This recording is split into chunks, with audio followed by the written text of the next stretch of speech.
Well, hey, good day to you. This is Todd. I am a regular dude walking in the Word.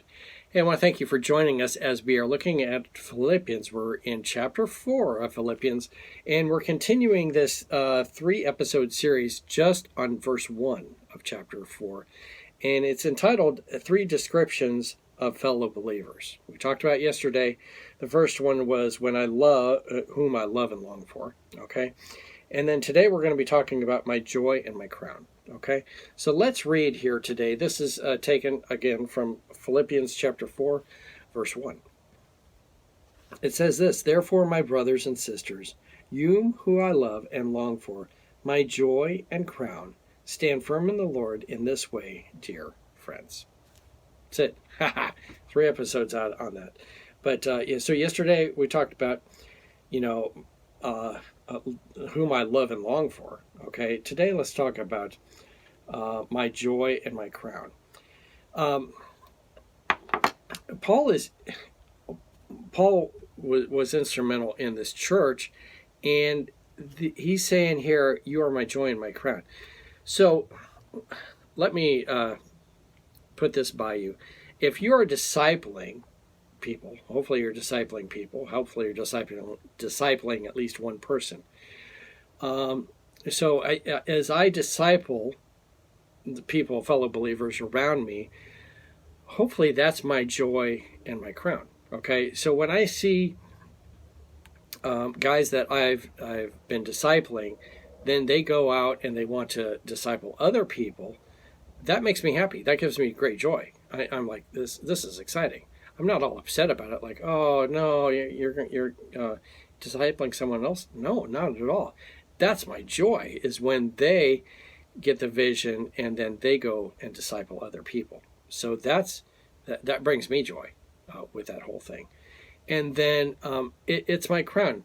Also, Paul is saying, this is my crown. Now, when he was in prison, obviously he wasn't walking around wearing a crown. Okay, there was.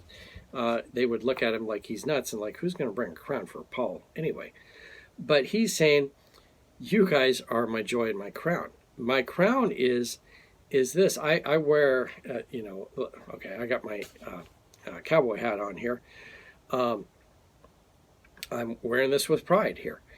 Now, in the same way, I'm wearing with pride those that I've discipled. And so when I see them out honoring God, okay, and then sharing the gospel with other people, that's my crown, because I'm like, hey, through God's help, I helped disciple these guys. Okay, so I helped disciple Billy Bob, and now he's reaching other people about it. And so that's my crown. I'm like, all right, Billy Bob is reaching other people, and I am excited about that. So that is my crown. Okay, so when you look at that, and again, Paul is saying here, you as fellow believers, I look at you, the church, and you are my joy. You bring me a whole lot of joy, and you're my crown. He doesn't have any trophies. He doesn't have any, little medals or anything like that. He has the people that he's ministered to, and now they're ministering to other people. Don't need no medals. Don't need no medals or trophies or anything. All I need people. And that's where my joy and my crown comes from. Okay? So hopefully that's the same way with you, that your joy and your crown comes from those that you're discipling and those that your brothers and sisters in the church. All right? Lord's blessing. Thanks for watching. I'm just a regular dude walking in the Word, and I look forward to seeing you tomorrow as we continue our journey through did I say Philippians? That's not even a book. Philippians. How about that? Lord's blessing. See you tomorrow.